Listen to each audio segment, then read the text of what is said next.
Hello everyone, this is Dr. A and for today, pag-usapan naman natin kung paano natin malalaman kung ang function ay even or odd.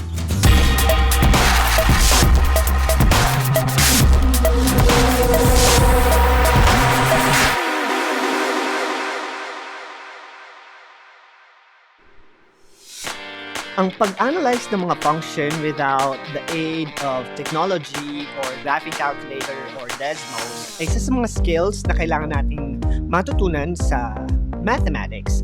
At yan ang gagawin natin ngayon sa lesson natin ngayon kung paano tayo mag-analyze ng function using algebra or analyzing it using the skills that we are going to be working on for today. So, graph of polynomial functions, we can visualize it, we can see it in our head without actually seeing it on paper or in our books or using a graphing instrument. So, first, yung power ng function.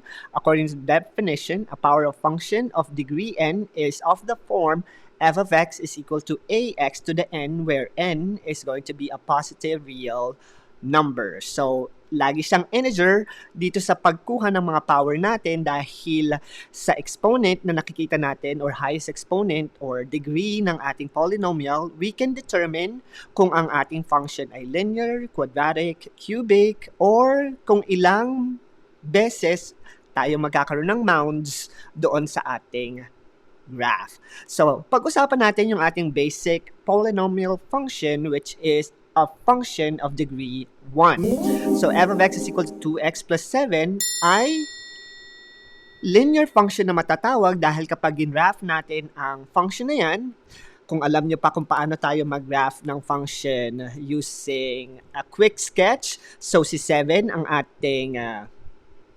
y-intercept. So, 1, 2, 3, 4, 5, 6, 7. So, ito yung ating point or y-intercept. At si 2, yung ating slope at positive yan. So, meron tayong 2 over 1. So, that means we'll go up 2 units. 1, 2, and 1 to the right. So, if we connect this dot, we'll have the graph of our linear function, which is given by 2x plus 7. And true enough, this is just an approximation, pero using Desmos or any graphing calculator, we'll be able to have a better view of the graph. But here, we can see na yung ating y-intercept ay nasa 7 at ang ating line ay increasing going to the positive direction. So, it's increasing dahil ito yung ating negative side at ito yung ating positive side. At since our behavior of the graph is moving upwards going to the positive direction, therefore, increasing yung behavior ng ating linear function. So, yan yung isa sa mga pamamaraan kung paano tayo mag-analyze ng function given its graph. Now, paano naman kung meron tayong function, another set of a degree 1 function like this, 8 minus x all over 2, na kung mapapansin natin, sa unang tingin, parang ano nga ba ang degree ng polynomial na yan? Pero kapag na-modify natin ang 8 minus x all over 2 into 8 minus 1 half x, mas makikita natin na yung ating degree ay indeed degree 1 polynomial, and this particular function or linear function will probably be decreasing dahil yung ating slope ay negative. So, paano ba natin siya ma-verify na negative? Let's do a quick sketch kung paano natin siya ma-analyze. So, meron tayong y-axis at meron tayong x-axis at alam natin na yung 8 ay yung constant natin or yung ating y-intercept. So, 1, 2, 3, 4, 5, 6, 7, 8 will be our y-intercept at yung slope natin na negative 1 half, it means negative, so going down 1 unit this time instead of going up, and we are still going to the right, which is 2 units, 1, 2, yun yung ating denominator, at andito ngayon yung ating second point. And we need 2 points to construct a line according sa ating theorem sa geometry. So now, we are seeing a different behavior of our linear function dahil ito ngayon yung ating negative side, ito yung ating positive side, at makikita natin na tumataas yung ating linear function going to the negative direction, kaya ito ay not increasing but decreasing. So, decreasing ngayon yung behavior ng ating graph. At syempre, pwede nyo rin yan tingnan as pababa yung ating linya. So, however you want to visualize it, that's all on you. But that's how we're able to come up with a description on how our function behaves. So, tulad nga ng ating graph na nakikita ngayon, similar to our approximated graph with a y-intercept at 8 and the function is decreasing.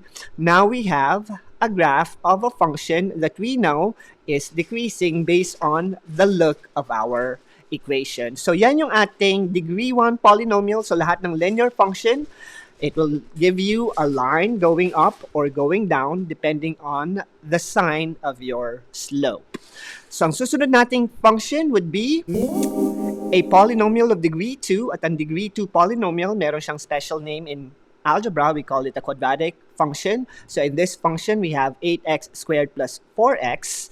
At dito, makikita naman natin kung ang ating parabola or quadratic equation ay going up or going down based on the sign of our quadratic term. And in this case, x squared. So alam natin na positive 8 yung ating function. So whenever we have a positive term for x squared, it will be a parabola going upward. So this is going to be our parabola and it's going upward. And we know that it's going upward dahil nga yung ating quadratic term ay positive. At ang quadratic term na yan, ito yung tinatawag nating quadratic term.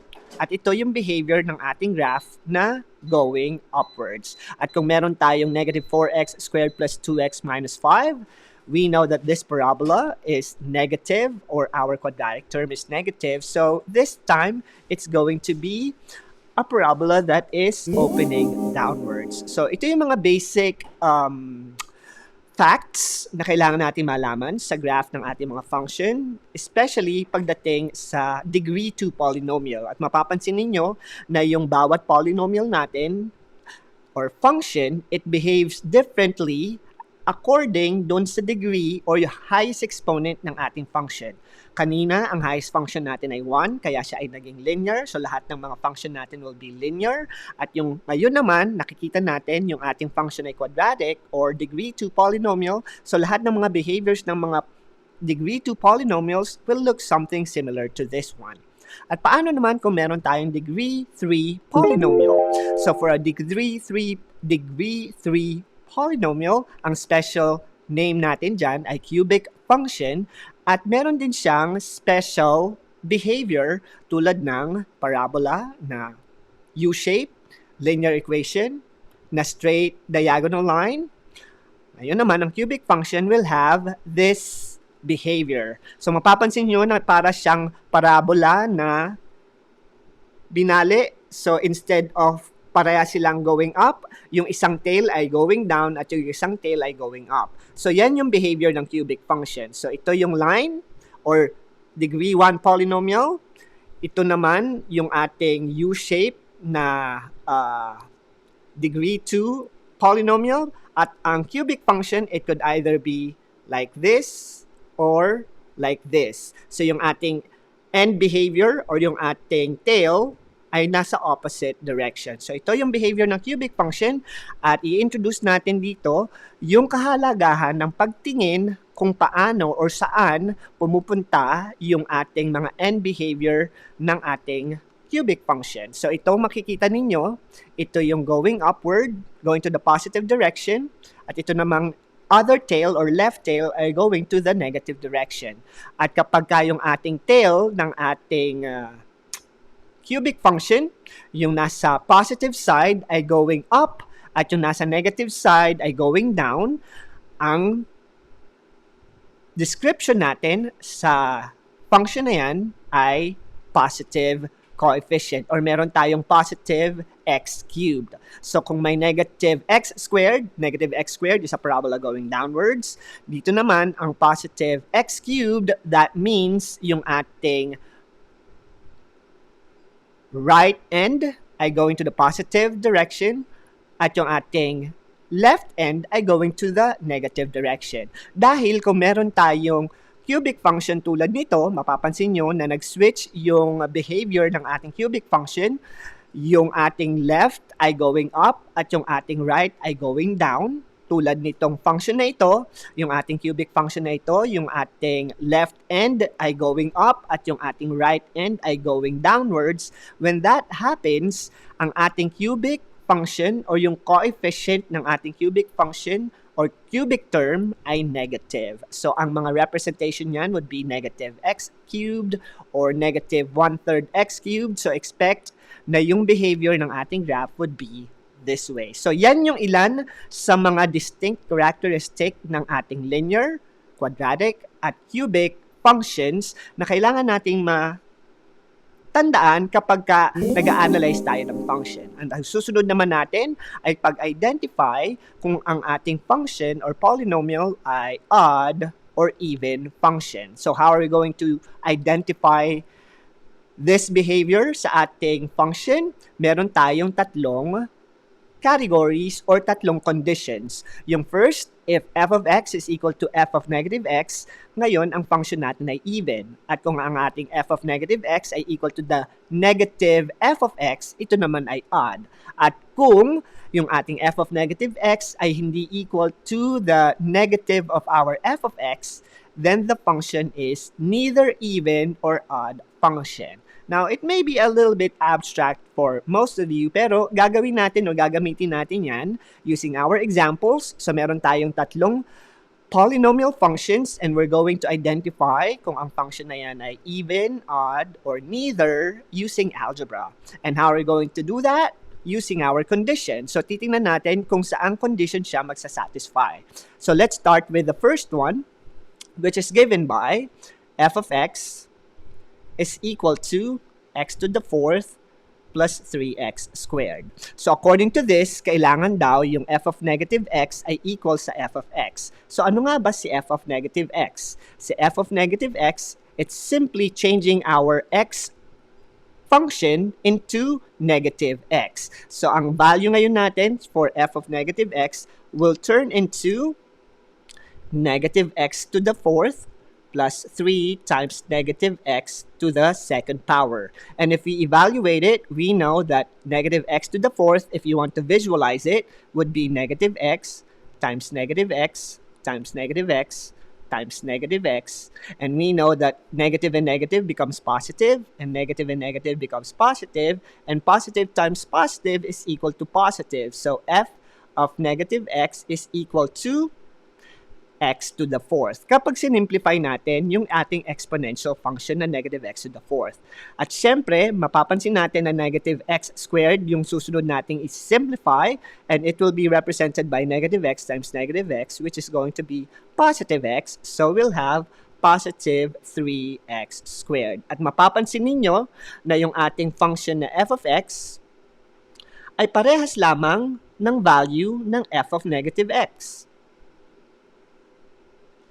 And when this happens, ang ating function ay masasabi nating even function. So, yan yung pag-identify natin ng behavior ng ating graph without using a graphing calculator or Desmos. So, alam natin na even function yung number 1.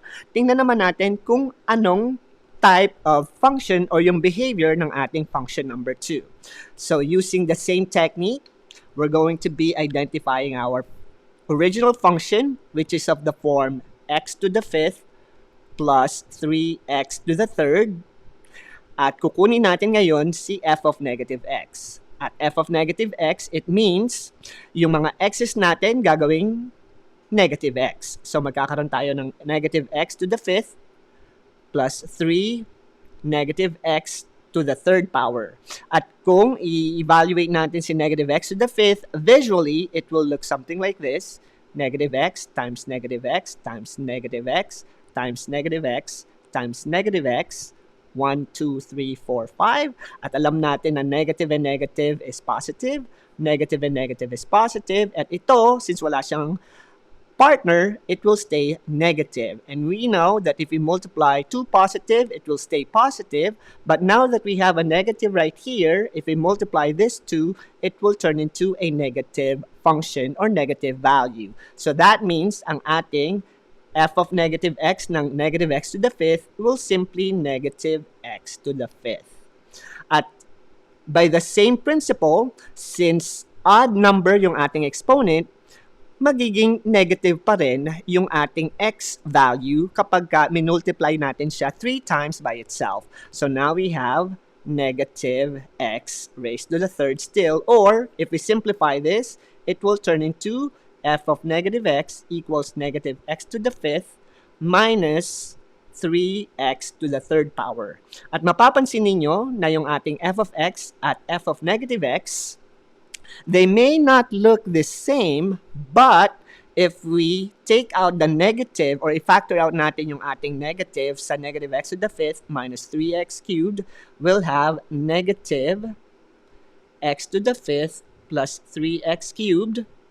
So ito ngayon yung tinatawag natin dun sa ating second condition na yung ating f of x, which is here, ay naging negative or opposite ng ating function. So, mapapansin natin ngayon na yung ating f of x ay parehas sa negative f of x ng ating function. Dahil sa factoring na ginawa natin doon sa ating negative sign. So, when this happens, alam natin na yung ating function ay odd function. So, ganyan natin isa-solve yung ating behavior ng function analytically using algebra. At paano naman natin ma-analyze yung ating third example? Ito ba ay even or odd? We will soon find out. So let's start working with our third example. At tulad ng process na ginamit natin kanina, we'll have the original function at x cubed minus 5x squared plus 2, at yung ating f of negative x would become negative x cubed minus 5 negative x squared plus 2. And by simplifying this, we know na odd yung ating exponent, so it will remain negative x cubed. Even yung ating exponent, so it will remain positive x squared. So we have negative 5x squared and then plus 2. So ito yung ating f of negative x. And if we modify this like what we did a while ago by factoring out the negative signs for each of our term, so pag nilabas natin yan, magkakaroon tayo ng positive x cubed, positive 5x squared, at negative 2. Now, mapapansin ninyo na ito ngayon yung representation ng negative f of x. Pero ito nga ba ang representative ng negative f of x? Makikita ninyo na si x cubed parehas, si 2 at si 2 ay opposite or negative dahil nilabas natin si negative 2. And then, mapapansin nyo na nung nilabas natin siya, meron tayo ngayong negative 5x at ito ay positive 5x. So, in this particular case, hindi nagtutugma si f of x at saka si negative f of x. So, that means neither yung ating behavior na odd or even for this particular function. So, ito yung ating way on how to check if our function is odd, even, or neither odd or even. And if we're going to do this graphically and use a graphing calculator tulad nito, or ang Desmos, mas mauunawaan natin kung paano nagiging even, odd, or neither ang ating function. Dahil pag ginraph natin ang mga yan, yung first function natin is a degree 4 polynomial, and this is how it will look like. And to check if your function is even, titingnan nyo lang yung inyong y-axis. If your function is symmetrical sa y-axis tulad nito, then the function is even. At kapag naman yung ating second example na alam natin na odd function using algebra, makikita natin pag ginraph natin siya using our Desmos, even though sa y-axis ay hindi siya symmetrical, pero kapag kinuha natin yung symmetry niya along the point of origin or y is equal to x, makikita natin na magkaparehas yung or may symmetry na makikita dito sa ating y is equal to x function. So ito yung